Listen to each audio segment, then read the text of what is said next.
our lives are all about cycles.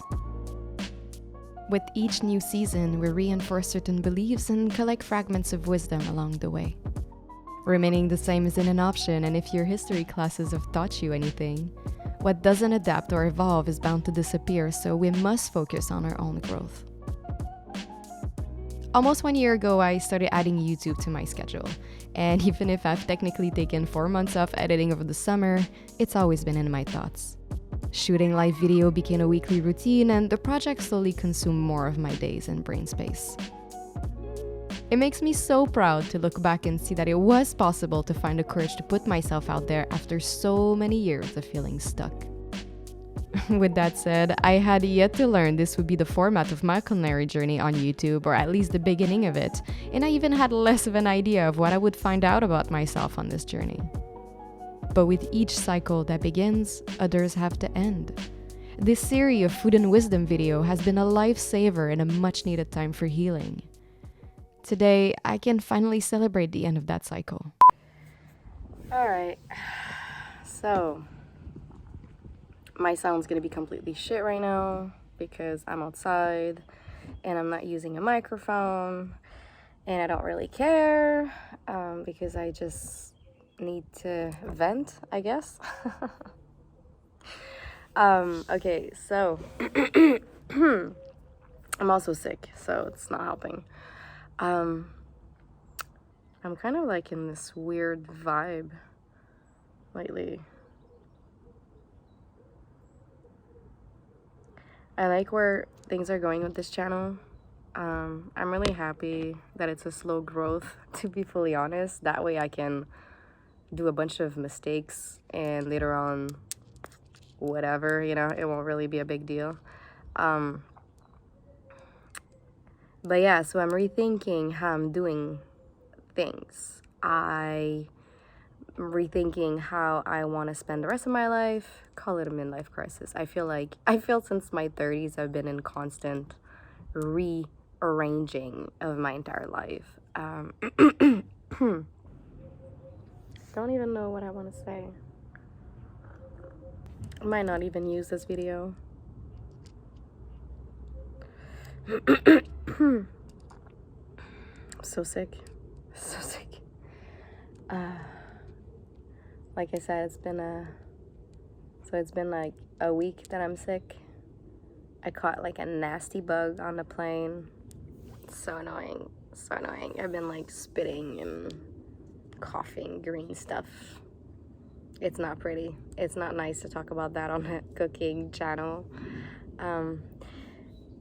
So here's the deal, like I really want to share recipes and obviously travels and stuff like that, and I'm all in for that.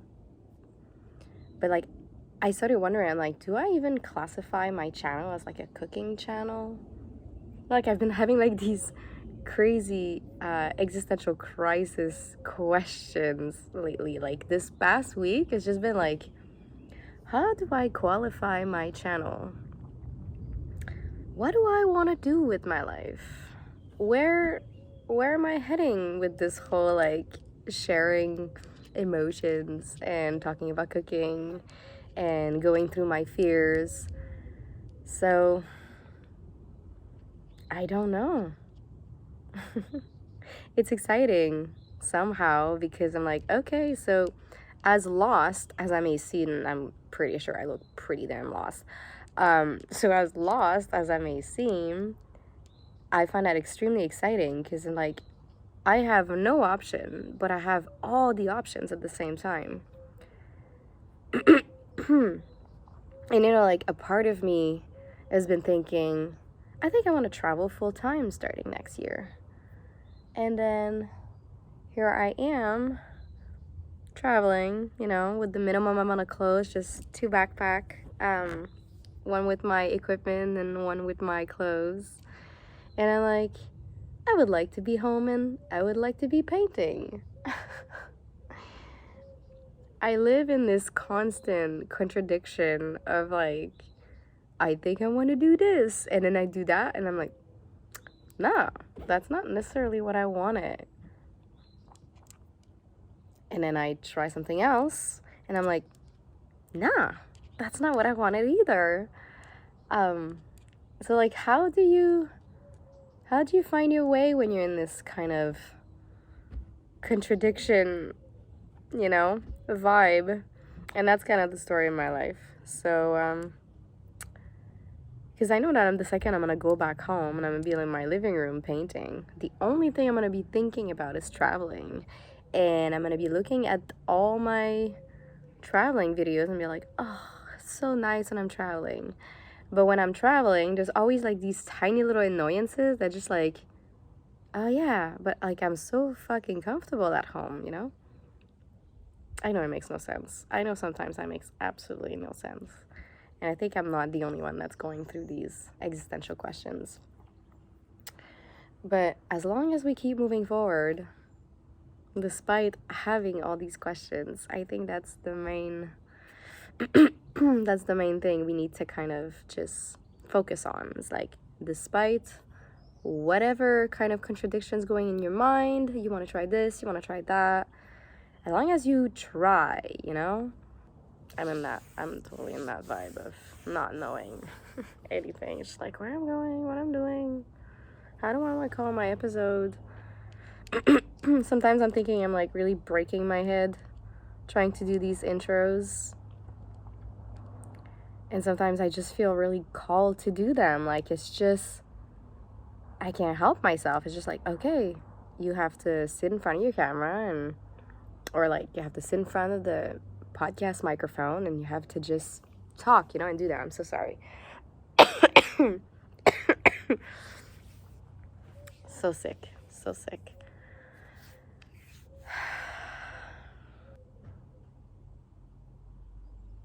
Yeah.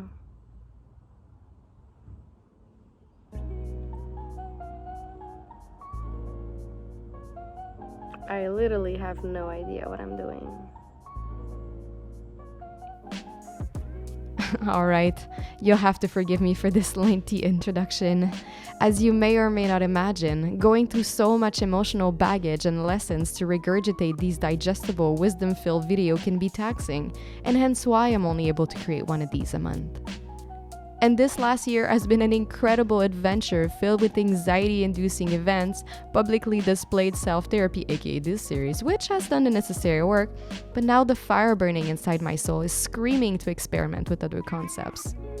Don't be sad, I'm not killing this series, and I'll keep adding videos occasionally whenever I have a breakthrough, but they need to be spaced out between other food and travel related stories if I ever want to increase my publications on here. It is one of my personal goals for 2023. So if there is any wisdom that can be gained from all this blabber, is that you never know what life has in store for you. And instead of focusing on your end goal you've set for yourself and thinking, I'll be happy when this and that happens or when I reach this goal, why not just enjoy the journey while continuing to work towards your goals? On my side, I had no clue this food and wisdom thing would be my way to get out of the emotional and creative rut I was in. Instead, I just kept going and tried what felt natural, even when I had anxiety attacks after posting each video. Because once the anxiety subsided, I was left with a euphoric feeling of accomplishment and newfound creativity for the next one. And it's just been growing exponentially. At the end of the day, I only wanted to share recipes, travel vlog, and other food-related topics. But that simple task seemed impossible at first. I now realize that I needed to go through that process of putting myself out there this way to build my confidence as a video producer, editor, and voiceover writer, and overall just regain my emotional strength that had been dimmed in the past decade. And truth be told, as nerve-wracking as it may have been, it's been such an incredible and enjoyable journey. I also just wanted to add a huge thank you, by the way, to everyone that's been watching the videos. I'm seeing the stats and I'm noticing some of you guys sometimes barely even watch the recipe, or either just watch the storyline or just watch the recipe. But like either way, there's like one of the two subjects that are like really triggering for you guys. And from all the messages that I've been receiving this year, about the positive impact of putting my dirty laundry out there this way, in this format, and how much it helped some of you guys, please know that I'm beyond grateful. I couldn't ask for better. I think it's like one of the most rewarding thing that I've done in a long time. And yeah, like it's really like dear to my heart to know that I have such positive impact, to know that I'm helping myself getting over certain challenges while helping you guys. So thank you so much for watching the channel. Thank you so much for all the comments and all the likes and, you know, like all the love and allowing me to exist in this space and to come how I am at this very second, you know, without any judgment and with big open arms.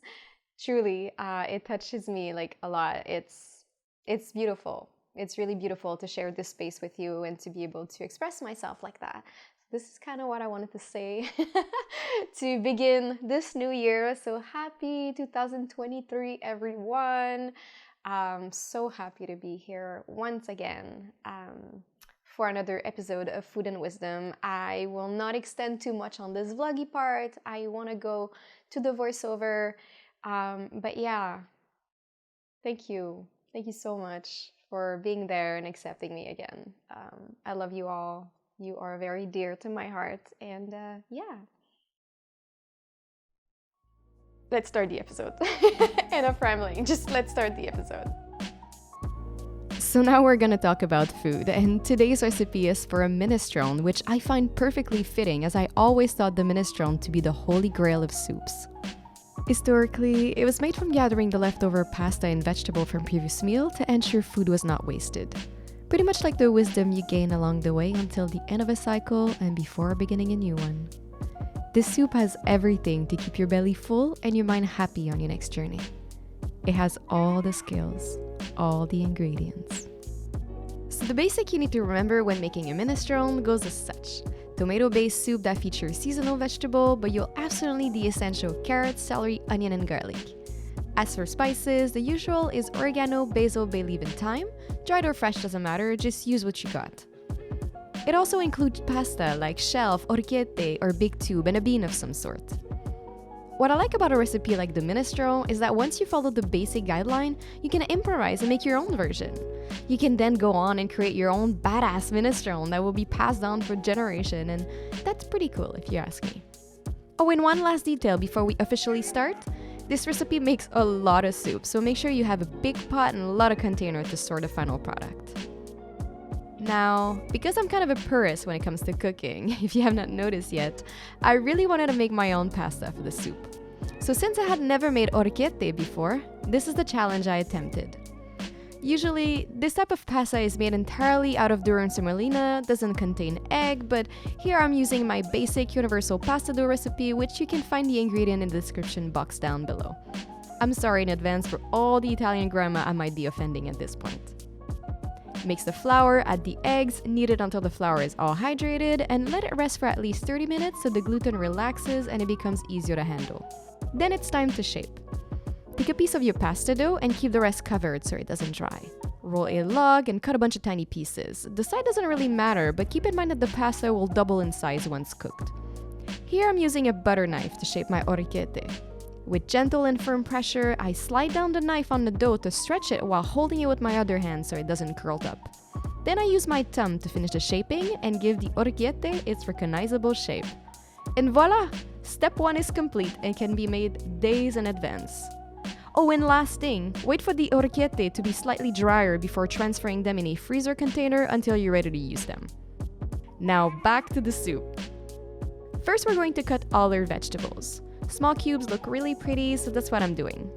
I'm using carrots, celery, and sweet potato because they're my favorites. I'm also adding some sweet peas because they're delicious, some baby spinach, and some cooked red beans. Finally, chop the onion and garlic. Oh, and keep all your vegetable scrap in the freezer because they're perfect to make vegetable broth, which you will need in a future culinary project. Since this is such a simple recipe, I would strongly advise that you finish all your mise en place before you start cooking, which means that you finish cutting and weighting all your ingredients before firing up the stove. You are ready to go? Okay, let's start. Add a bit of oil to a big pot and allow your vegetables, aka the carrots, celery, sweet potatoes, onion, and garlic to sweat for a few minutes so they become fragrant. Once that's done, add the sweet peas, your spices, the canned tomato, the water, and the tomato paste. Then add the spinach, mix well, cover, and let this beauty simmer for at least 3.5 hours before adding the leftover ingredients. Allow all the flavor to mingle with each other. Once that's done, add your cooked red beans, the frozen fresh pasta, and adjust the salt and pepper to your taste. Keep simmering the soup for another half hour to 1 hour. And voila! Bon appétit! A nice, healthy, filling, and comforting minestrone soup for all those colder winter days, or in my case, art-making days. Hope you liked today's recipe. Let me know if you get to try it in the comment section. And as usual, don't forget to like this video, subscribe to my channel, and hit that notification bell. And I'm going to catch you in my next one. Bye!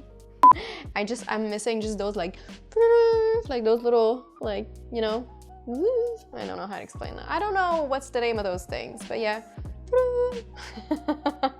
Those little... Des trucs que tu souffles dedans, là. Bref. Happy New Year, everyone.